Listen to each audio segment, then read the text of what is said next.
কিরে বাবু তুই নেট পেলি কই? নেটের পাসওয়ার্ডটা দে দে। ওই যে ওর কাছে আছে, ওদিকে যা।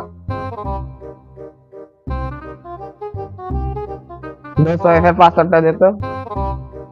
ওয়াইফাই পাসওয়ার্ড দিব মানে ওয়াইফাই পাসওয়ার্ড নিতে হলে 100 টাকা লাগবে।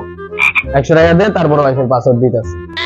বুঝলাম না দোস্ত, তুই ভাই বোনাদের 100 টাকা দিবি ওয়াইফাই পাসওয়ার্ডের লেগা?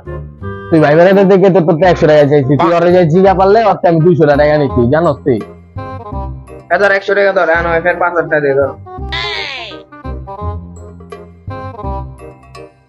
এলো যা। ভালোই আরেকজনের পাসওয়ার্ড দিচ্ছে, 100 টাকা পকেটে বললাম। এরকম দাম দিলে তো ভালোই হয়। কিরে বলো, কয় টাকা দিয়ে ওইখানে পাসওয়ার্ড নিলি? কে আমার 20 টাকা লাগছে, ওটা জানিস না? তুই আমার আসল আমার ভিতরে আমার বলতে না গেছে না?